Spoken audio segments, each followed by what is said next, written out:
Hello, Sagittarius, Sun, Moon, Rising, and Venus signs. Kamusta kayo? Sana po ay nasa mabuti kayong kalagayan. Welcome back po sa Star Tarot. Kung bago kayo dito, welcome din kayo. Thank you sa inyong support. I truly appreciate it. God bless you all, Sag.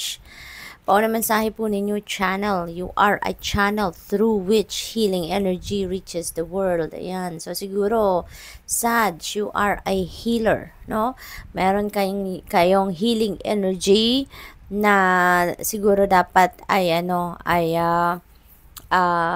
ma-recognize ninyo. Baka hindi pa ninyo yan na-figure out na meron kayong ganun powers, no? Because maybe ito paano ito sa inyo, paalala or baka reminder, no, sa inyo na meron kayong healing energy. Meron kayong healing powers that needs to be shared, no, with other people. Or maybe ito na din yung panawagan sa inyo, siguro nagamitin nyo na yung inyong healing powers, i-embrace nyo na yung inyong healing powers so that you can heal the world or you can help heal the world, no? Sag. What else? We have inner worlds. Your external world is a reflection of your inner world. Yan. So, definitely, this is a reminder para sa iyo na kung ano yung nakikita mo, no, sa inyong external world, nakikita mo sa inyong 3D reality, yan ang exact reflection or exact manifestation ng kung ano ang laman ng inyong isipan, kung ano yung nasa loob ninyo, ano yung nasa isip mo, yun ang makikita mo sa inyong 3D reality. Patience, be patient and allow destiny to unfold at its own pace. Ayan, kasi 'di ba? Hindi pwede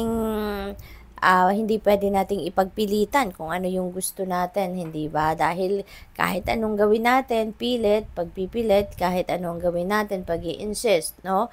'Di ba, kung hindi ukol, hindi bubukol, 'di ba? Kaya kung hindi pa yan meant to be, meant to happen, talagang it won't happen, hindi ba?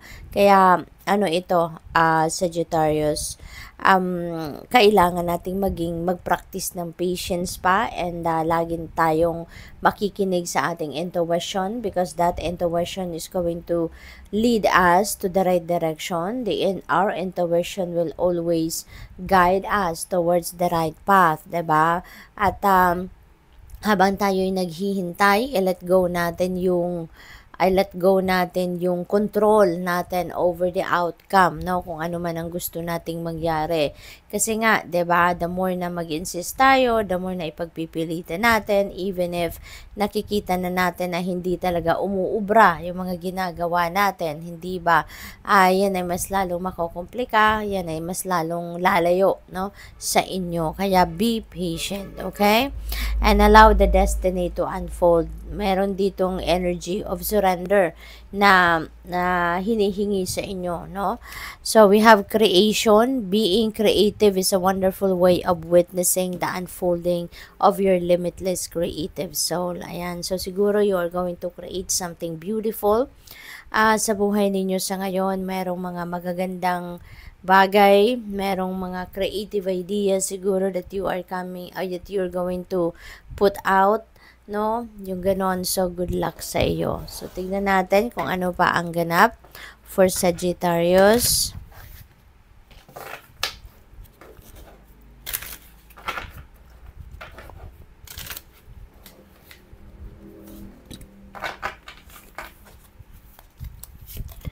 We have peacemaker. Sabi rito, you are being called to apply diplomacy and tact to a difficult situation. Consider politics, negotiations, unions, contracts, or any peacemaking concerns. Careers, and approach situations with a win-win attitude when making business deals. Ayan. So, siguro kayo magiging, kayo magpapagitna, no, between two people or a group of people na mayroong hindi pagkakaintindihan or maybe having a difficult situation altogether. So, maaaring kayo dito yung mag-a-act as mediator, yung gano'n, peacemaker. So, malaki ang ninyo, yung mission ninyo sa ngayon, Sagittarius. What else? We have gossip. Ayan. So, people are talking about you and what you are doing. Ayan. So, subject siguro. Ang iba sa inyo rito ng chismis, subject ng pag-uusap, no, ng mga tao. Maaring marami silang nakikita sa inyo na maaring kinaiinggitan nila or maaring gusto nila yon kung ano nangyayari sa iyo, maaring yun ang gusto din nila para sa buhay nila, pero unfortunately sa iyo nangyayari, no? Unfortunately kayo yung nag-i-enjoy, 'di ba? Kaya maaring kayo ay chinichika, kayo ay ginagawaan ng kwento ng kung sino man. Sabi dito, minimize drama and take personal responsibility to act with integrity. Your personal drama is getting in the way of your work. Ayan. So, siguro, naaapektuhan na ang iba sa inyo dito ng mga pagchichismis ng ibang tao, no? Paggagawa ng mga kwento against you ng ibang tao. So, siguro, nadadala mo na yan sa trabaho at maaaring naaapektuhan kayo, no? Siguro nai-intimidate na kayo. Kaya, focus lang kayo sa sarili ninyo, no? Minimize the drama or baka mas magandang wag nyo nang pansinin, 'di ba? Wag nyo nang pansinin yung mga pagchichismis ng iba dahil hindi mo naman yon hindi naman ikakaganda ng buhay ninyo yon. Hindi nyo naman yan ikakayaman, ano, na kung kayo'y magpapansin pa ng kung ano mga ginagawa ng mga tao, as long as your integrity, your dignity, and safety ay okay, then as much as possible, 'di ba? Try to do the art of dead man na lang, no, sa kanila. We have offering. Wow, the universe will meet all your needs. Dito tayo mag-focus, Sagittarius, sa magandang energy, sa magandang pangyayari na maaaring dumating. You know, the universe will meet all your needs. Yan, walang mapag-iiwanan. Lahat ng kailangan mo ay makukuha mo. Lahat ng kailangan mo ay ibibigay sa iyo ng Divine Universe.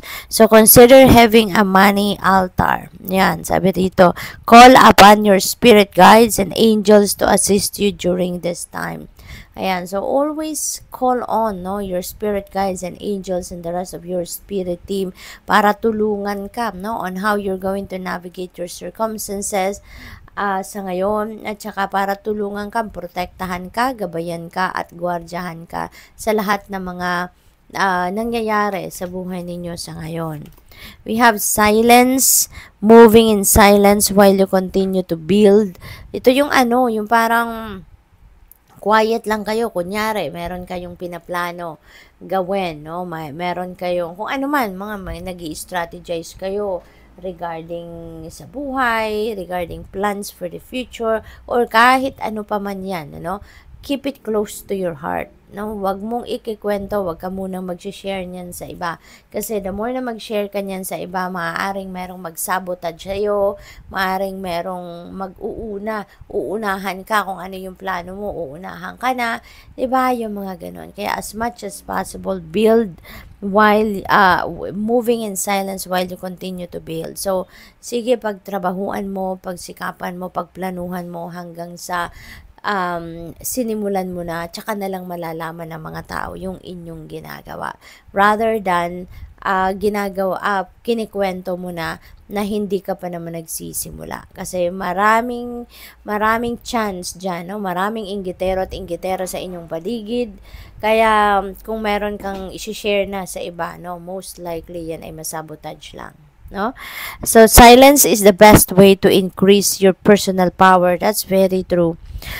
Sharing too much too soon, not everyone is honest and trustworthy. Kaya yun na nga, keep it close to your heart. Kung ano man yung gusto mong gawin, ano man ang mga plano ninyo sa buhay, ano man ang mga pangarap ninyo, yung ganon. So, good luck.